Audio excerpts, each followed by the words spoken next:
இந்த பொறுமையின் ஒரு காத்திருப்பு எப்படியாப்பட்டதா இருக்குதுன்னு நம்ம பார்ப்போம். அவனவனுடைய திறமைக்கு தக்க ஒருவனிடத்தில் 5 தாலந்துகள் உண்டு. என்ன தாளந்து கொடுத்தாங்களா? 5 தாளங்கள். ஒருவனிடத்தில் 2 தாளத்தை கொடுத்தார். ஒருவனிடத்தில் 2 தாளங்கள் கொடுத்தார். ஒருவனிடத்தில் 1 தாளத்தை கொடுத்தார். உடனே பிரயாணப்பட்டு போனான். என்ன எழுதுங்க? இப்ப நமக்கு என்ன கொடுத்துக்கிறாங்க? தாளந்து கொடுத்திருக்கிறாரு. ஆனா இதை எப்படி நம்ம பொறுமையோடு கையாளுறதுதான் இன்னைக்கு முக்கியமான ஒரு காரியம். நிறைய பேருக்கு உலகத்துல பணம் சம்பாதிக்கணும்னா என்ன பண்ணுவாங்க?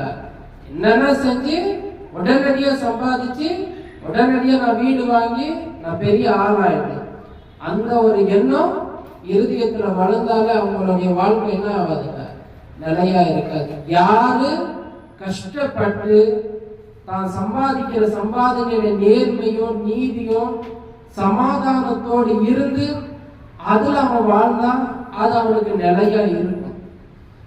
அப்ப இன்னைக்கு நம்ம தேவன் கொடுத்திருக்கிற தாளம் என்னன்னா, கிறிஸ்துவின் சபையில நீ எப்படி இருக்கணும், எப்படி இதை வளர்க்கணும், எப்படி நீ இதை ஆயத்தப்படுத்தணும், அதுக்கு உன்னோடு என்ன இருக்கணும், அந்த பொறுமையின் காலத்தை தான் தேவன் பார்க்கிறார். நாம அந்த பொறுமையை இருக்கிறோமா?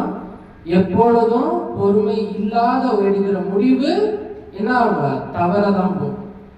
அவசரத்துல எந்த முடிவு எடுத்தாலும் அது என்ன இருக்காதுங்க? சரியா இருக்காது.